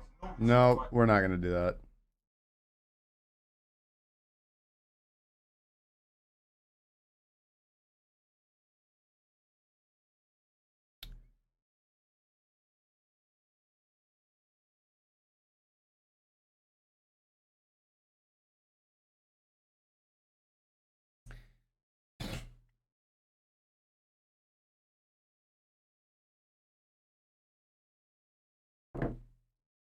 Eternal.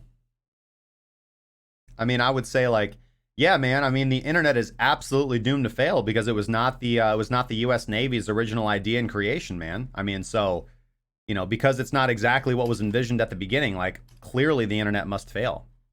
It has no network effect that could possibly reach out and be used as a valuable means of transaction or store of value by anybody across the world.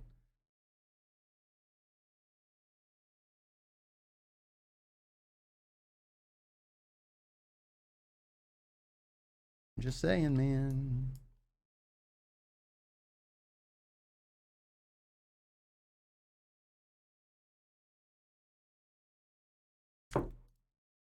Oh, by the way, guys, I did not mention this, but update to Crypto Bubbles. I think this is Crypto Bubbles V2.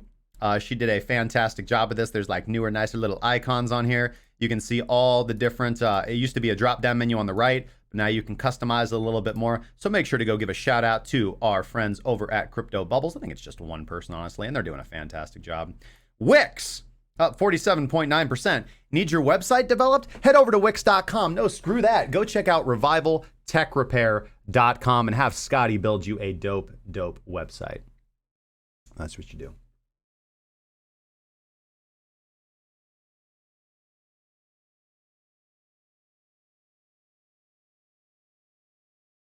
I mean, like, hey, man, what should we invest our money in?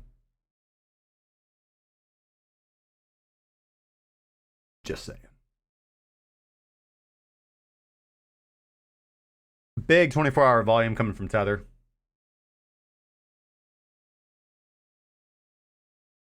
I'm underestimating Satoshi's power and his abilities. No, I'm not. He's just a human person, man. I mean, the entire point of Bitcoin is that like one person should not matter that much. If you have any kind of structure where like if one person falls, like the movement falls apart, I would say you don't have a very strong movement.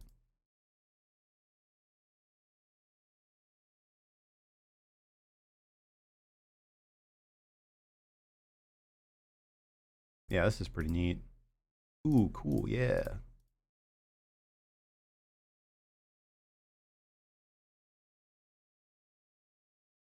Oh yeah, Forex.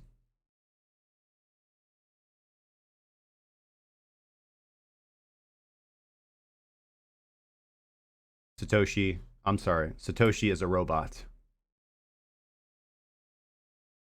Satoshi is a golden god sent forward from the future to bring us into the new light.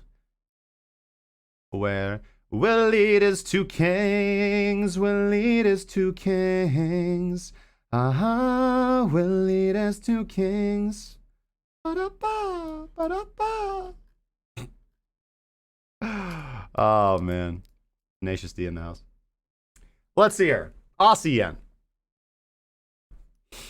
Aussie yen. Nothing going on over here on the Aussie yen. I see nothing going on in the Aussie yen. Still coiling up underneath the baseline. Actually, we need to make a slight adjustment if we're going to do this. Okay, good. We are on the 21. Set back to the Forex.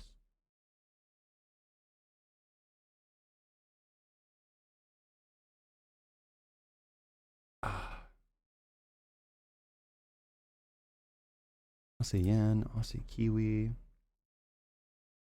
My Aussie Kiwi trade's not doing too bad. I talked about the Aussie Kiwi trade yesterday. I did take the long position on that.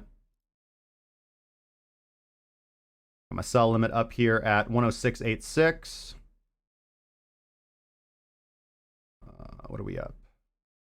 35 pips so far on the day.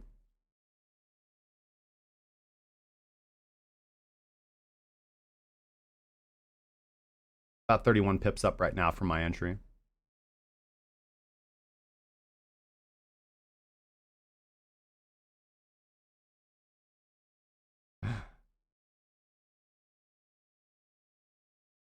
Aussie dollar, I still don't see a trade on the table. We do got a rising explosion level, which always excites me. When I see a rising explosion level, I'm like, trade? There's a trade? We don't really have a good, strong initiation signal, though. Fisher signal for a short here. And if we break down on the Aussie dollar here, man.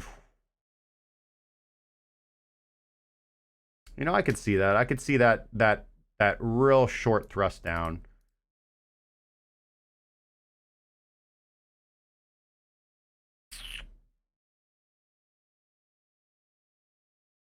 But it's just not there. We're below the dead zone in the explosion level. So, you know, as much as I'd like to take that breakdown trade,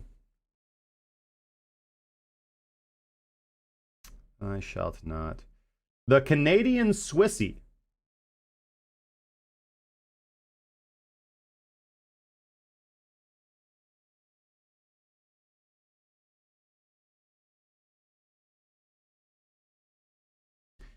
One, two, three.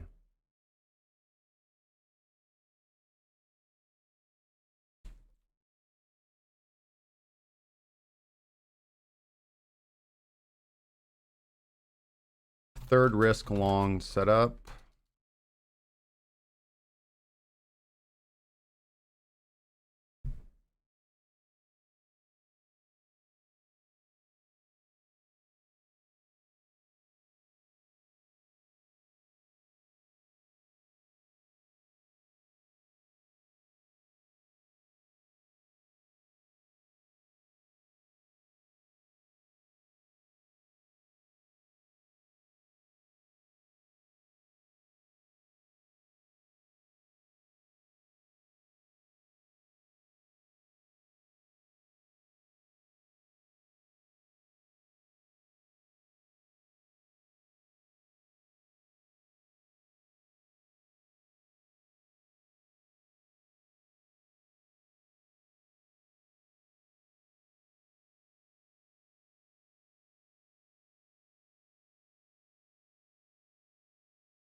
See how price closes, but look at scaling out some profit at 7,485. I'm a little hesitant on this one. This kind of looks like a little pop and chop. But got it yesterday, and we're closing back above now.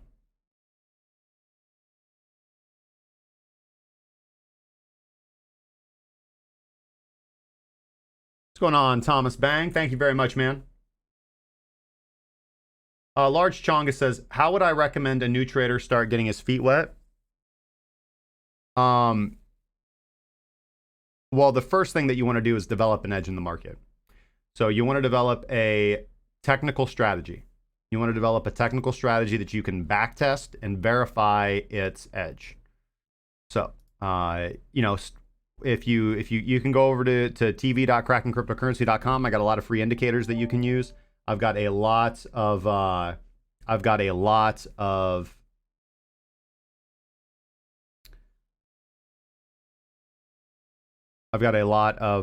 educational content here on the channel. I would recommend that you probably snatch up Ichimoku. That's one of the better systems to learn how to trade on, and I've got a full Trading Crypto 101 video on that. Focus heavily on money management and risk management. Do research on growing equity curves. Listen to a lot of trading podcasts. Just kind of absorb yourself in the world, because once you step in with live capital, you need to be aware of what you're doing. You need to be fully prepared before you step into the market. It's not something where you're like, oh, I'm just going to toss some money in and, like, you know, everything's going to be all right. No, I mean, this is a serious job, man. Whether you're a full-time trader or whether it's a part-time hustle, I teach people how to do it for both. And if you do it, if you do it the right way and put the work in, you're going to have a successful either passive income source or active income source for the rest of your life. You're going to have a system that works for the rest of your life, right? You're going to always have a form of revenue generation. But if you're like, oh, I'm just going to get rich quick. Again, we try to teach people, hop in the Discord, man. A lot of people in there are willing to help new traders out. All right, let's see here. Canadian yen, negative. Swissy yen, negative. The euro Aussie, negative.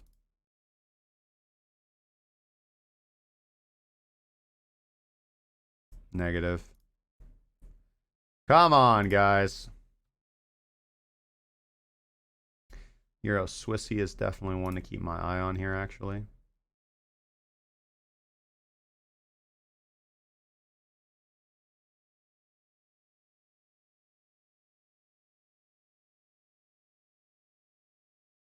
Oh, which one did we?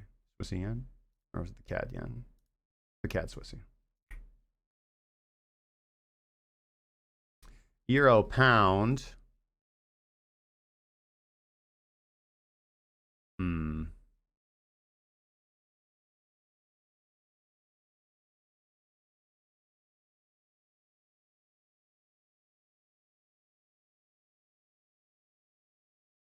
Maybe.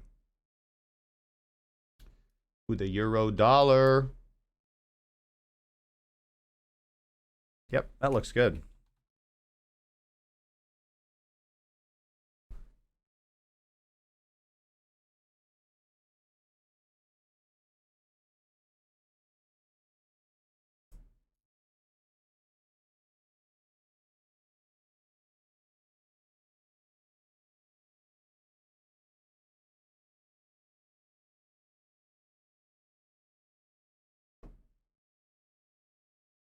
Yes.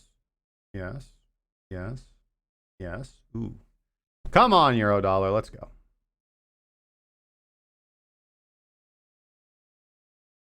Oh, shit. I'm sorry, guys.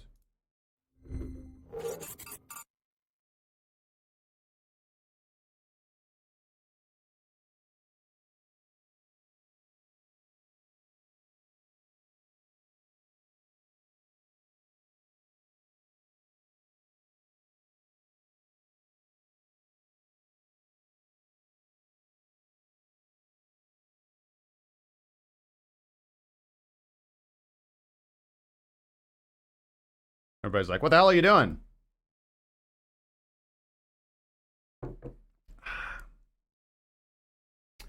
Pound Kiwi.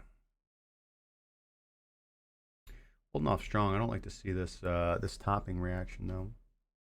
Talked kind of about this before. Here.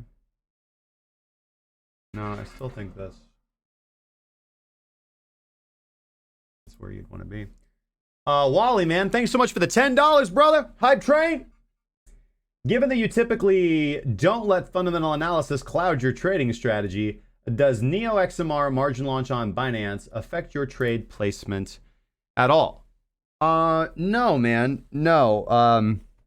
Not at all, because it's not my edge in the market. You know, NeoXMR is now something that I can kind of analyze to short sell. Now knowing that I can go short on the USDT and BTC pairs over there on Binance.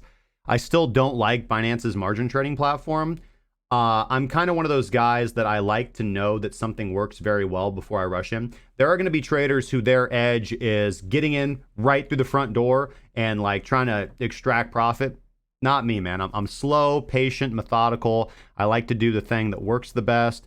You know, I trade like a dinosaur. I trade like an old lady, you know, and it works very, very well for me. And I find it's a very low stress, very rewarding lifestyle. So, you know, whenever I see something like hot and new pop up, I'm like, yeah, that sounds like interesting. I'm just going to like hold way back, and like make sure I see that work out well for people, and then I'll derive an edge, and then I'll enter, right? Because I have a unique way of determining an edge, and that's the way that I create strategies.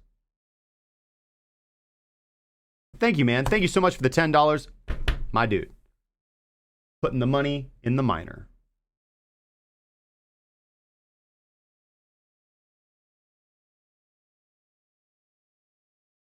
Where are we at? We got purple dot of death.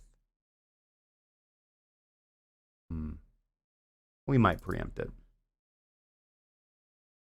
We might preempt it.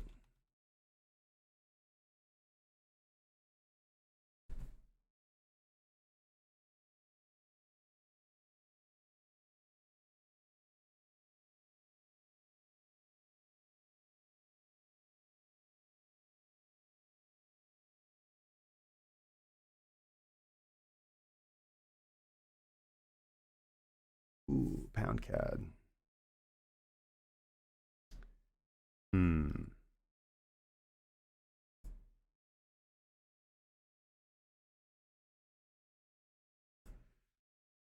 Oh, let's go pound Swissy. Probably be exiting this trade today. Yep, so you can see Didn't sell at the baseline. And now I've gained back about 50% of my loss on that, which is cool. A very small loss. Definitely got to look at that one. And pound yen, I wouldn't sell it. I'd actually be watching for that breakout of the baseline. Pound dollar, almost there.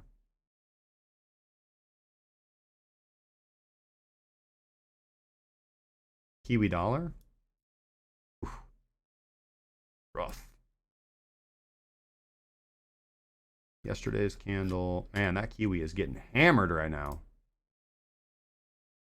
Kiwi CAD getting hammered. Kiwi Swissy, Kiwi yen, that makes sense. Canadian's getting hammered harder though. Damn, that's a good hedge. Not touching any of those. Dollar Swissy, come on, baby, let's go. You can do it.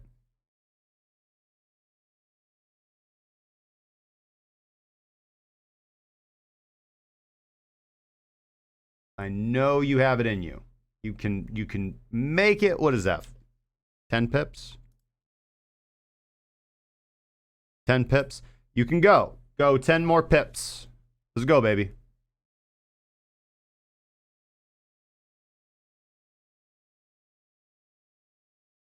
$10 pips on the dollar Swissy. Come on, baby.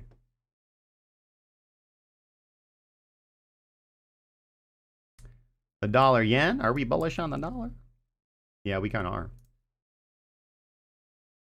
1, 2, buckle my shoe. 3, breakout at the door. Dollar yen. Take the long trade, full risk.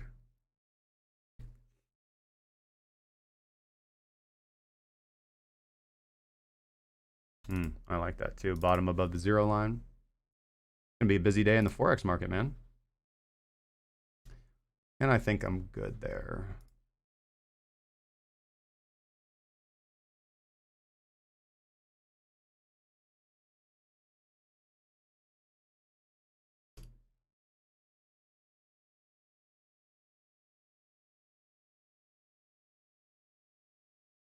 Worth the euro dollar.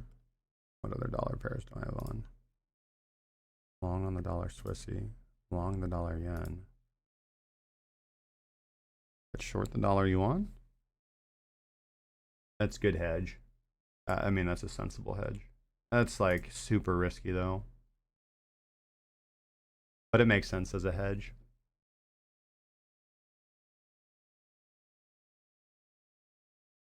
We tapped right there.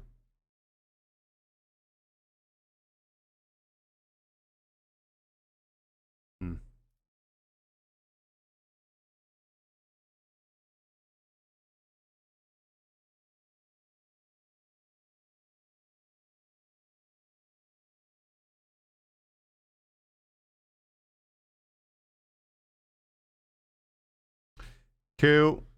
I can get down with that.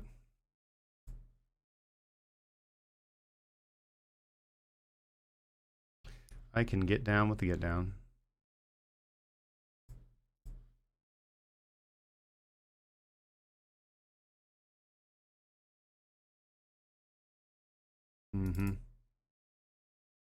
So time transformation, reversal sell signal, WADA below the dead zone, and the explosion level, falling explosion level. Mink's about to cross under. Long-term Fisher has just crossed up. But from a risk parity perspective, it's also a good hedge against the dollar long exposure as well. So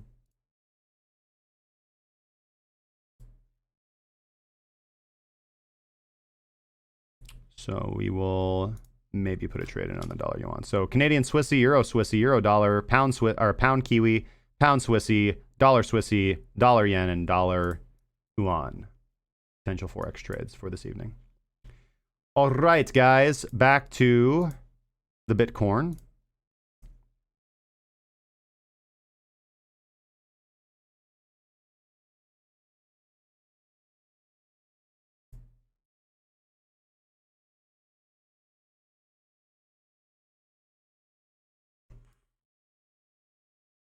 Oh, Chiwetna Hanabishi Day. Boy, yo, yo, yo, yo, yo, yo, yo, yo. All right. So, yeah, 98.45.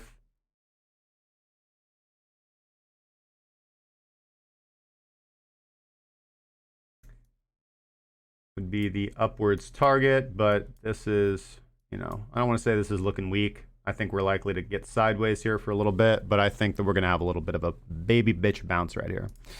We talked about that at the very beginning of the show. We talked about potential targets, 97, 98. This point now, if I get the momentum coming in, I see that nice cross and close above 90.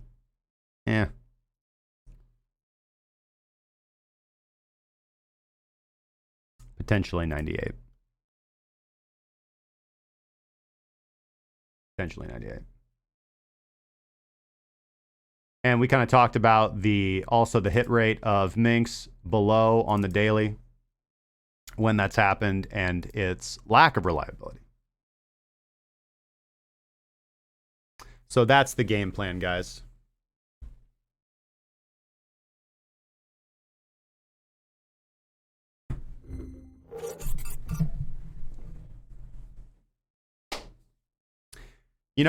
Before I go today, I just want to point out that, as the famous Red Green used to say, we're all in this together, guys. We are all in this together. And although we're in a zero-sum game, we're in a zero-sum marketplace where we are all looking for an edge against one another, at the end of the day, we're also in this zero-sum game with an underlying asset that has the power to fundamentally transform the world. And that underlying asset is Bitcoin. Right? I don't want to get caught up in the big blockchain versus Bitcoin debate. It's a heated topic, man. But if we just get as simple as like the vision of Bitcoin, decentralizing the world's monetary authority, stripping the power of central banking, and restoring liberty back to mankind, I think that's something that we can all get behind. So, understanding that everything that we do is built here for a purpose, and that is a powerful thing to hold on to when we're searching for meaning or for purpose in our lives. It can often be very difficult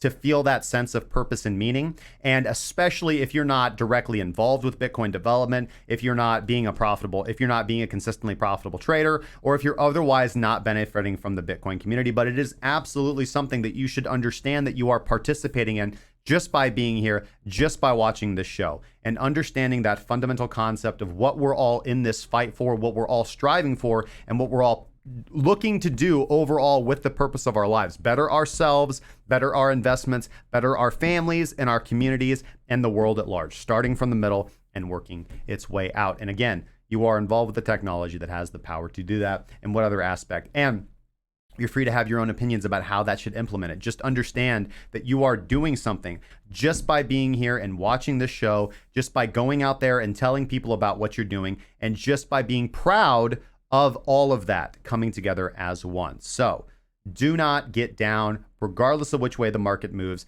Do not let it get in your head. Do not let it affect you negatively. Understand who you are, what you're doing, and what your purpose is. And we're all here to make the world a better place. And you are participating in that right now. So there is no need to be down. There is no need to despair. It doesn't matter which way the market moves. We can make money either way. We are here to make the world a better place. So with that said, thank you so much for joining me for another episode of Breaking Bitcoin. Of course, I'm your host, Justin Wise. If you guys enjoy the show, make sure to show the love by hitting the subscribe or the follow button on whatever platform you're watching us on. Make sure to hit the thumbs up button on the way out. If you guys want to support the podcast, you can, of course, catch this show in podcast form at breakingbitcoin.money. We're available on all the large podcasters. We'd appreciate a 5-star review on iTunes. Takes you 5 seconds, means the world to us, and lets us know how much you love us. If you guys enjoyed today's show, and if you have any questions, comments, concerns, sarcastic remarks, or death threats, leave them in the comment section down below, and I'll try to get back to you within the next 48 hours. I always try to respond to all the comments here on the YouTube channel, and leaving a comment below will enter you into the crypto comment giveaway that we do every single day on this channel. And shout out to today's winner, WindyBrownEye, winning for the 3rd time in a row. Ooh, boy. All right, guys. If you are new to trading, an aspiring trader, or if you are an experienced trader looking to sharpen your skills, make sure to check out premium.crackingcryptocurrency.com to trade along with us, learn our proprietary strategies, utilize our tools, and follow our rules. And until tomorrow, guys. Trade safely.